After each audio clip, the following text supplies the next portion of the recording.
2 on Maxwell here, and welcome to another TW video with the WWE. It is now on to tournament season, and we start off with our Cruiserweight Classic for 2019. The first of, say, 4 tournaments. We're going to have this, our Tag Team Classic, our War of the Women, and of course we will have the World Grand Prix, our main event version of the King of the Ring. So we've got 22 segments here, 16 competitors, 16 of the best cruiserweights we've got in the company. We'll do a battle, last 16, quarter-final, semi-final and a final all tonight. So a lot of matches and hopefully a good show from our 205 brand. So we're hoping for a really good performance here. We may lose a bit of pop here because I don't think the match will be amazing in the main event, but we'll see what happens regardless. And yeah, let's just dive straight into it. This is the Cruiserweights 2019. So we start off with some of our cruiserweights just really putting their point across, claiming they're going to be the king of the cruiserweights, they're going to be the Cruiserweight Classic winner 2019. Obviously Neville's your defending champion of the tournament. You've got Grand Metalik, the Cruiserweight champion. Former champions in there, you've got Will Ospreay and Marty Scurll. You've got Chad Gable, Rich Swann, Kalisto and Johnny Gargano out for a promo as well. So a B80 gets the show off to a strong start, gets people hyped to who's going to be in the field, and yeah, just a general good start to the event. So our opening match in the first round was an extremely short match. Tozawa gets his passage into round 2 with a win over Tyler Bate in 4:13 with a German suplex. C-56, Tyler's an opener, so he's not really over.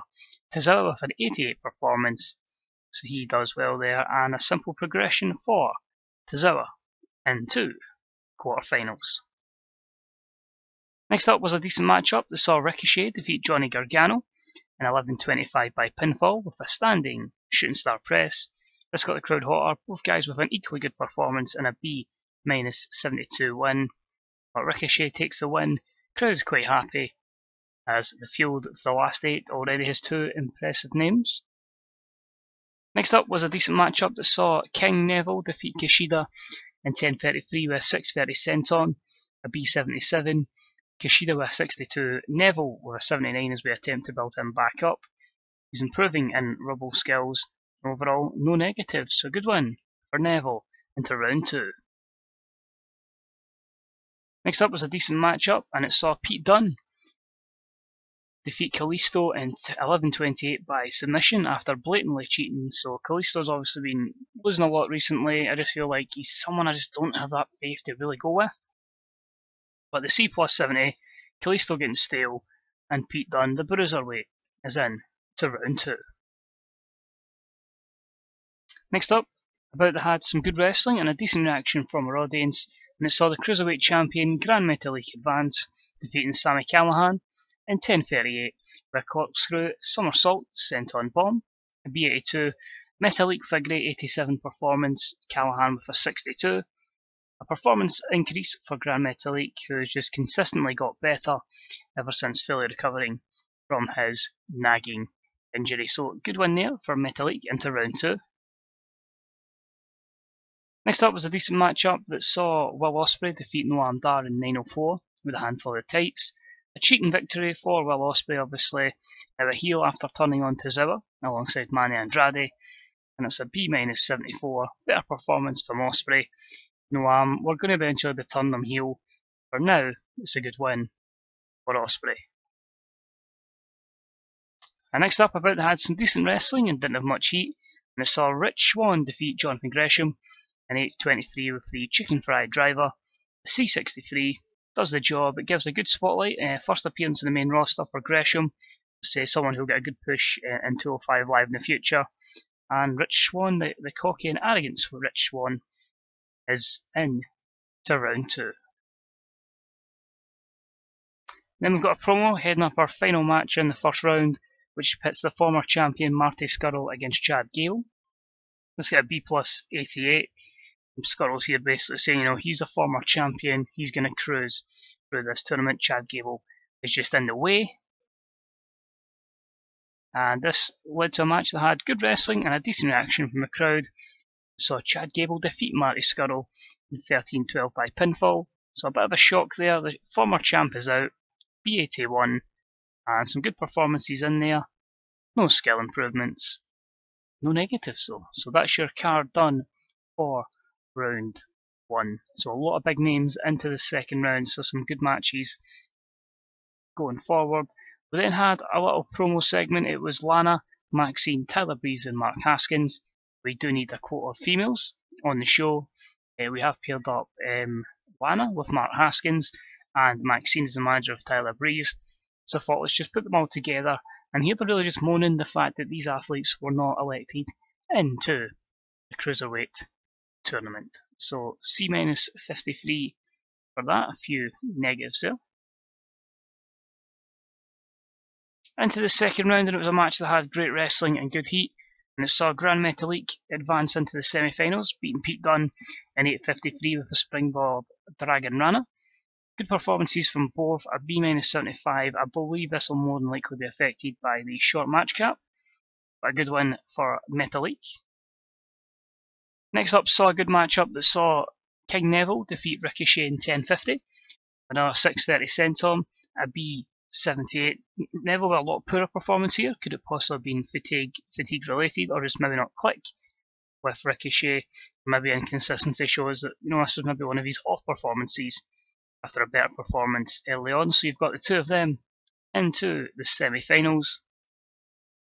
Then a decent matchup that saw Chad Gable defeat Rich Swann in 14:25 by pinfall. A B-79, Gable with an 80, so we're hopefully building him right up. A 62 for Rich Swann, and yeah, no negatives again, so another good showing as Gable is in the semi-finals. I enjoyed him there as well, and about had some good wrestling and good heat. Will Ospreay defeated Akira Tozawa in 11:04 by using underhanded tactics. So after the heel turn, he finally gets the win over Tozawa. Tozawa far better in terms of in-ring performance due to his overness in this kind of region, but a B-81, Ospreay with a few improvements and just a negative for the capped length of match. We then have a little special matchup. We brought in Rey Mysterio. It was going to be for the tournament, but I felt let's give him a little opportunity in a tag match. So it was a decent match. I saw him and Caristico beat Kendrick in London in 9:32 when Mysterio defeated Reba and Kendrick with a 619 into the West Coast Pop. I thought Mysterio's performances were maybe given poorer ratings, so teaming him up with someone very good. Got a decent matchup. He was carried there. Caristico was a star performer. Negatives. Yep, Mysterio were being rusty, declining physical ability, so good matchup for him on this one-off appearance. Into the semi-finals we went, and it was a bout that had some good wrestling and a decent reaction from the crowd, and it saw King Neville advance into the final, defeating Chad Gable in 14:57 with the shooting star leg drop, a B-82. Better performance from Neville in 80, a 74 from Chad Gable. Good run for Gable. I feel he could have been a bit better if it wasn't for inconsistency, but good matchup, and Neville could be going for back-to-back championship wins. And the other semi-final was superb wrestling and good heat, and it saw Gran Metalik defeat Will Ospreay in 14:23 by pinfall with a springboard Dragon Rana. That's a B-82. 87 performance from Metalik and 83 from Ospreay. So this tournament has certainly benefited him, another improvement in his performance. So we're going to have a final of the former Cruiserweight Classic winner and the current Cruiserweight champion in the final. We then have a beatdown after the matchup. Basically, Ospreay joined in by Marty Scurll and Manny Andrade, and they beat the crap out of Gran Metalik to get a B+88. Metalik came out of it looking well, but I say a lot of heel heat then generated onto Ospreay and co. We then have a promo from Neville, and he just says he's going to be becoming champion tonight. He is going to be the king of the cruiserweights once again. He's going to beat this fallen victim. It's a B81 promo. And the main event match, how will it go down? Holy shit. And about the had superb wrestling and good heat, and it saw King Neville defeat Gran Metalik in 22:22 with a handful of the tights. King Neville retains the Cruiserweight Classic. He is still king of the Cruiserweights, and thus, with this A91 victory, he will get a title shot at Survivor Series for the championship. So great main event there in A91, an 88 for Grand Metalik, and 82 for Neville. Storyline advances and gains some heat, no negatives. And I finish the show with Neville celebrating as he retains the King, the Cruiserweight manner, and is your Cruiserweight champion, your Cruiserweight Classic champion, 2 years running. So B plus 88, and that ends the show with a B78 because it's horribly flopped because we used Neville far too much. Pretty much used him for probably over an hour, and that's actually true. I think you're meant to carry over 2 storylines per show, and of course we just focus primarily on 205 Live's main event scene, so we probably get a lot lesser rating than we normally would have. In hindsight, you learn from these things when you don't do them every so often. So at least we know that going into our women's tournament, we'll have a few storylines. Same with the Tag Team Classic. So just a bit gutted that B78 isn't probably a fair reflection. We'd probably be looking at probably about an 87, 86 maybe. But King Neville and Grand Metalik can get good praise here, good showing from them. I think because it is 205 Live and because it is our B show, I don't think they will take any sort of hit in terms of ratings. At least not that I think. I suppose we'll find out in a second. But yeah, overall, good tournament. Happy with that. You can see there, Mysterio leaves. Majority of the fans loved the show, so that was good to see. I don't think there's anything else there that directly affects us. Not at all. And just confirming that Patrick Clark's coming to the main roster. We'll all probably just change him into the Velveteen Dream. And we'll give Matt Riddle a pay rise to keep him happy. As I say, funds are in a good position. Kushida wants a push, that's cool.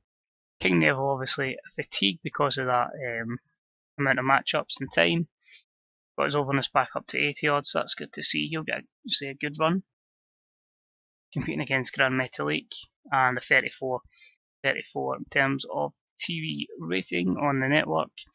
401 million, that's good. A lot of negative people again, so we'll have to fix them. I think on my side maybe unhappy not being used on the Cruiserweight Classic. Yep, as to be expected. Let's Bo Dallas unhappy, just because he's been losing. Okay, yeah, things are good. As I say, let's just double check on size. Yes, that didn't affect us in the slightest. It's really just getting that Puerto Rico and Tri-State. If we can get them up to 71, that's just them we need to target.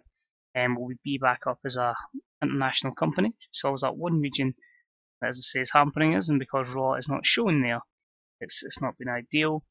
But let's just quickly look at the Cruiserweight Classic. An A90 Prestige is Neville.